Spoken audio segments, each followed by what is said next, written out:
So today I get to introduce you to my husband, Matt Pesch. So we did a recording. It was supposed to be our full escape story, but this is going to be part one because Mango crashed the party. Gotta love your doggies. So when I get him a babysitter, we'll do part two. But at least I wanted to, on this special day of May 9th, I wanted to at least get you part one of the story. So introducing my husband, Matt Pesch. Hello, everyone. It is May 9th, 2023. May 9th is a very special day in our family because that's the day that I released the book, Scientology, Abuse at the Top. And here is a copy of my book, Scientology, Abuse at the Top. So this was released in May 2010, which was a Mother's Day. And it was one of the first Mother's Days that I got to spend with my mom because I was gone for 25 years in the Sea Organization and we didn't see each other the whole time. So the whole time, I never spent a Mother's Day with her. So May 9th, 2010 was a Mother's Day. I'll probably take out all this stuff out, honey. I'm just, Yeah.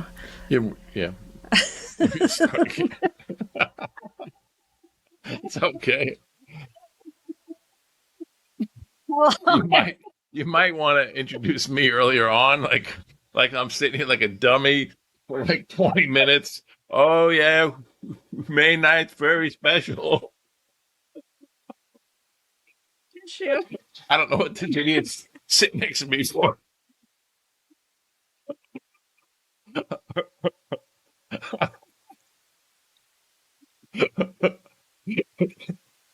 I must have forgot to make him lunch or something.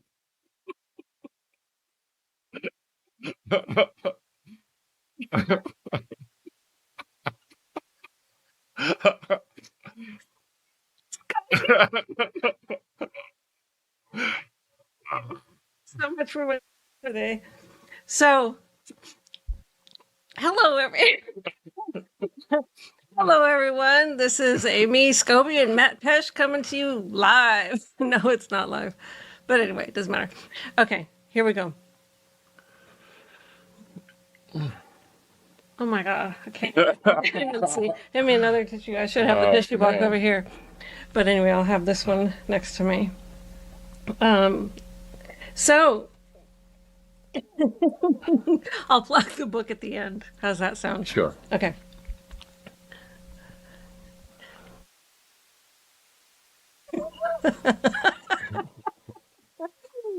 Needless to say, Matt cracks me up every single day without fail, and he's just such a joy. So this is my husband, Matt Pesch. We were just trying to do a little test video and introduction, and it went crazy. So we're both like laughing and stuff like that. But anyway, here we are. We're ready to start. Yes.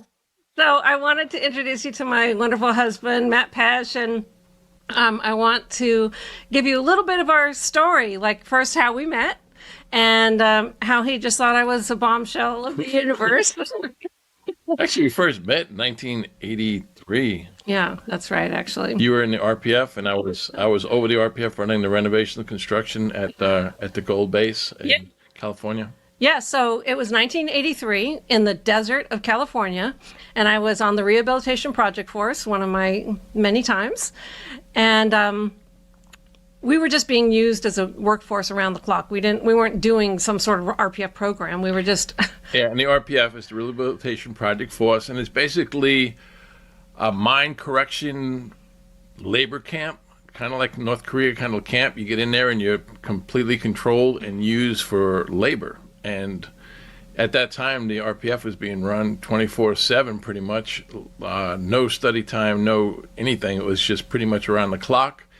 And yeah, it was pretty hardcore. We were building L. Ron Hubbard's house and L. Ron Hubbard's music studio at that time, and so and also his audiovisual line. So Matt and I did a project together to lay the flooring and do all the lighting for the audiovisual space for L. Ron Hubbard. So that's when I first met Matt. I think I taught you to do some stuccoing and stuff too. Yes, he taught me how to do stuccoing because the whole outside of the gigantic music studio was stucco.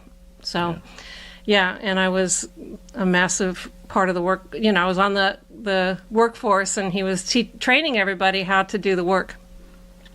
So that's when we first met. He was always nice. We were both married to someone else at the time. And I thought he was super handsome. I was just doing my job. I didn't, I was never thinking about anything other than work, of course. A perfect angel. You are. And so that's how we met. And he ended up going to Flag. If you want to tell the story, I stayed at the Int base. So from 1983 until I went to the Rehabilitation Project Force in Florida in 2003, I was at the Int base. But he went to Flag. So you want to tell that story? Quickly, I was sent to the RPF myself for being disaffected. And the thing was, I was speaking out about the way the RPF was being treated at the international base, which was like really, really bad.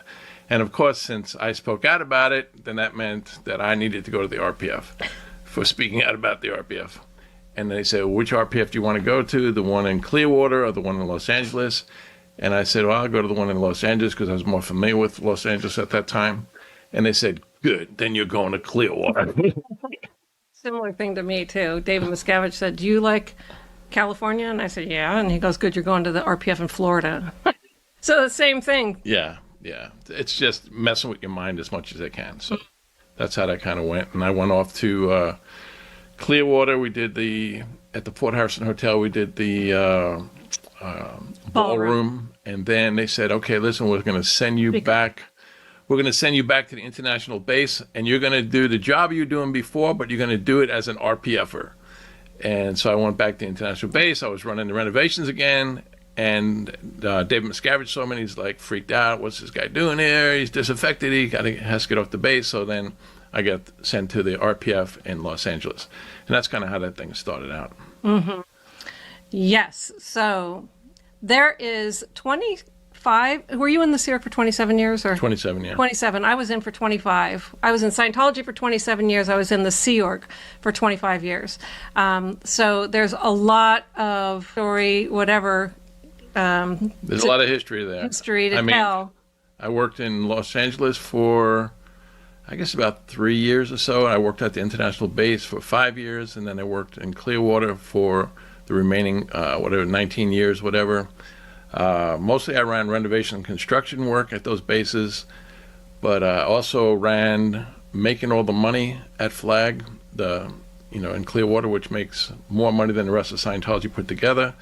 I was also in charge of the treasury for the Flag Service Organization for about 5 years or so. I don't know, maybe even more than that. All the spending of the money. And I was also the captain of the Flag crew, which runs the hotels, the restaurants, the transportation for the public and staff at the Flag Land Base in Clearwater. So I have a lot of experience with different areas of the Sea Org, which we can speak about at different times. Yes. So there's a lot of experience for us to share. So this one, we're going to talk about how we escaped Scientology and the Sea Organization. So I was assigned to the Rehabilitation Project Force in Florida in June of 2003. And so I was on that program there, and there's a whole story about that. I'm going to have to share that at a different time. But along came Matt onto the RPF, so tell him that story. Well, I think I should tell a little backstory first about what it's like to try to get out of the Sea Org. So you can think with that. Basically, it's different from different bases, different locations of the Sea Org, and at different times in the history of the Sea Org. And basically, when you get closer to the higher levels, like the international base, it gets way more difficult to get out of there. Also, the longer you're in, the harder it is to get out of there. If you're just like a newbie, you come in and you're there for a few months and you want to leave, it's no big deal. They'll just do a little, interrogation on you and then send you on your way. But if you're somebody like Amy, who was up at the international base at the highest levels, and she saw the beatings that Miscavige was giving out, and she was speaking out about that, then you become a real problem. They don't want you in the Sea Org. They don't want you out of the Sea Org. They just want to basically put a lid on you. And so that's when Amy got sent to the RPF. She didn't know it, but they already had a suppressive person issue written on her in her folder. They never intended to let her off the RPF. They never, intended for her to speak out about what she had witnessed. So that was going on. For me, I was there in the RPF, and the reason I went to the RPF was, from my viewpoint, was to get out of the Sea Org, because I had tried to route out before, and you kind of get a choice. You're like if you're at a higher level, like auditing wise, then you need a special person to do the auditing on you, the interrogation for you to leave. And Matt was at OT 7, which we've talked about before. It's the highest level is OT 8. So he was OT 7. I was OT 7, and so we were twinned up. Right. But yeah, it's almost impossible to leave and get your security checks if you're at a high level, because you need a high level auditor. And David Miscavige said none of those high level auditors were allowed to audit staff. So when I tried to route out, I got sent to what's called Pig's Birthing at the Hacienda Gardens in Clearwater. Pig's Birthing is a room that has no carpet, it has mold all over it, it doesn't have the air conditioning working, it had a plumbing leak, it's a mattress, some crappy mattress laying on the floor, and that's what you're supposed to live in.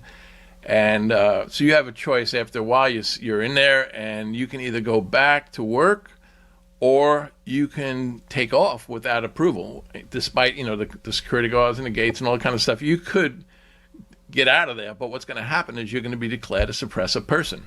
And once you're declared a suppressive person, then you can't talk to your family, you can't talk to anybody you knew in Scientology, and you're also going to be on the hit list of Scientology, because they don't end it off there. They'll follow you down and still give you a hard time, which is our story, which we could talk about some other time.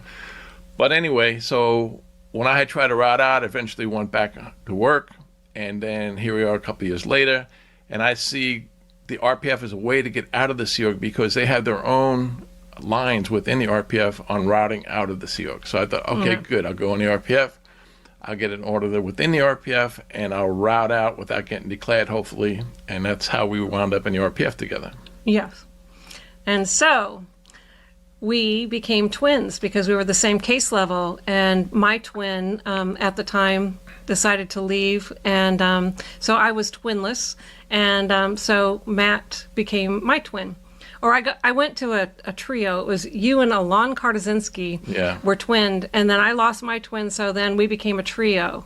And Alon Kartazinski, that's a story in itself. But anyway, he died on the RPF, sadly, after we left. But what a life. But he was being kept there because he knew about specifics about Lisa McPherson. Yeah. But anyway, so back to the RPF. Here we go. So when Matt and I were on the RPF together, I was like 40 years old or 42 or something like that, and he was in his mid-40s, and we were both single, and I could see a good thing in front of me. But also, we also both recognized that we weren't going to stay in the Sea Org any longer. There was no point to it. We need to get out of there. And you got a letter from your mom, and she was saying, hey, what's up? I never get to see you. And you give me a phone call on Christmas Day that lasts like 2 minutes. That's because there's a whole line of RPFers, each doing a PR thing of calling their families while everybody else is in line waiting for them to get off the phone, and everybody, they're being listening on, so you can't talk freely or what you want to say. And so Amy was reading this letter, and I said, well, let's just get out of here. Let's just get out of here. And go on from there. How you had a viewpoint about how to get out, and I had a viewpoint on that. Yeah, well, at the time, the RPF were doing fitness boards. And so I thought, oh, this is a good opportunity. I'll just tell the fitness board. Mango wants to get in on the action. I'll just tell the fitness board that was my stomach. Okay, that's good. This microphone doesn't pick up ambient noises, so they might not have actually heard that. But okay. Like his squeaker, I thought it was so loud and you couldn't even hear it. Okay. Anyway, so I thought so they're doing fitness boards, and I thought this was a really good opportunity to let them know I want to leave, and they can issue a fitness board, and I can standardly route out so that I don't have to lose contact with You my. were hoping they would kick you out. You were like, you're going to try this thing. And I said, yeah, okay, I'll tell you what. Try that, and if it doesn't work, then we're going to go with my plan, which is basically just to walk into the office It's my story. and say, we're out of here. Don't go ahead. Yeah, I know. Well, I thought it was going to work because I had Scientology family. My mom was in Scientology. My stepdad was in Scientology. And I didn't want to wreck that. And I wanted to leave. And if I was going to leave, I was going to go see my mom. So anyway, so I tried to do the fitness board route. I said, okay, good. So it's my plan now.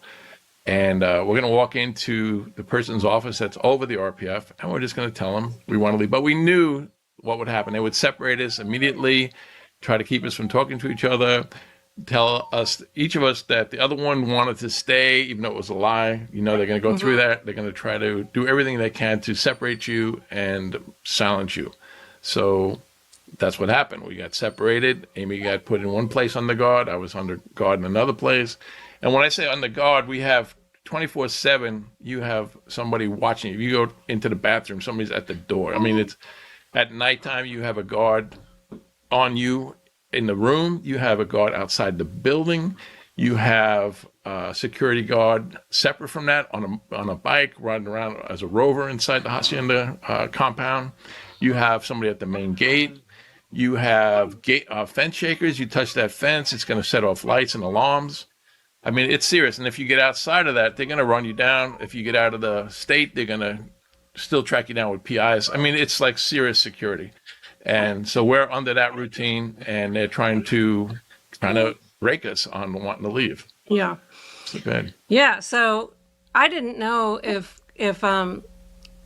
Matt was still on board, with leaving, because they try to tell you that the other person is handled to stay. And of course, we're separated. We're both placed on hard manual labor under guards and eating rice and beans for breakfast, lunch, and dinner. And I'm going to let him up for a minute so he chills out. He gets all jealous. We're jealous. together, and he wants to be part of the team. And he's like, why am I not being part of the team? Hey. Right? Okay. He needs to know that he's part of the crew. Yeah. So Okay. So we're eating rice and beans for breakfast, lunch, and dinner the whole time.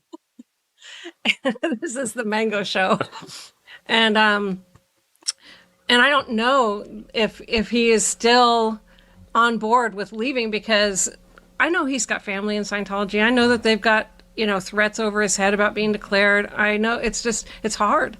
And and then I couldn't see him because they had us under guard in separate locations. But then one day I was up on a second story, balcony, and I saw him walking with his guard underneath. And I looked over, which I wasn't supposed to do.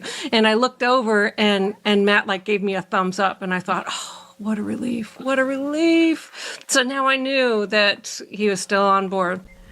Okay, so that was part one of our escape story. Mango crashed the party, so I have to get a babysitter so that we can do the second half. He has to be right in the mix if Matt and I are sitting together. But he's so adorable, but not good for trying to concentrate. Anyway, I replaced two major dates of Scientology in my life. One was May 9th. May 9th in Scientology is a big celebration of Dianetics, the book that started it all. And I released my book, Scientology, Abuse at the Top, on May 9th, 2010. And this is the anniversary today, and it's a big celebration. My book was released on a Mother's Day, and I had a big release party with my mom there, because in the 25 years that I was gone, I never celebrated Mother's Day together with my mom. So it was an awesome day, and today's the anniversary. If you order my book, I'll get it out to you right away. It's $19.95, which includes shipping. And you can do that through paypal.me/Scobee Publishing. The next day in Scientology that I replaced was March 13th. March 13th is L. Ron Hubbard's birthday, and it's a huge celebration for Scientology every year. They celebrate org expansion because L. Ron Hubbard wanted for his birthday, orgs with 5.4x expanded statistics. So it was a big deal every single year. So when Matt and I left, we left on the 1st of March, 2005. And so we had to first find each other, which we'll talk about because we were sent on 2 different parts of the United States. Once we did find each other, he came up to Washington State on the 3rd of March, and then we applied right away to get married. And so the first date, because they have a little cool-off period, I guess, to this, you have to delay before you can actually get married. So the first date that was available was March 13th, and we thought, oh, perfect. So we're going to get married on March 13th. And so we did, March 13th, 2005, and we got married, and that has replaced another date. So I don't think about L. Ron Hubbard on that day. I think about my husband and my new life. Anyway, we'll get around to part number 2, but I wanted to get this out to you so that you can see my lovely husband and hear the first part of our escape story. Lots of love to you guys. Bye.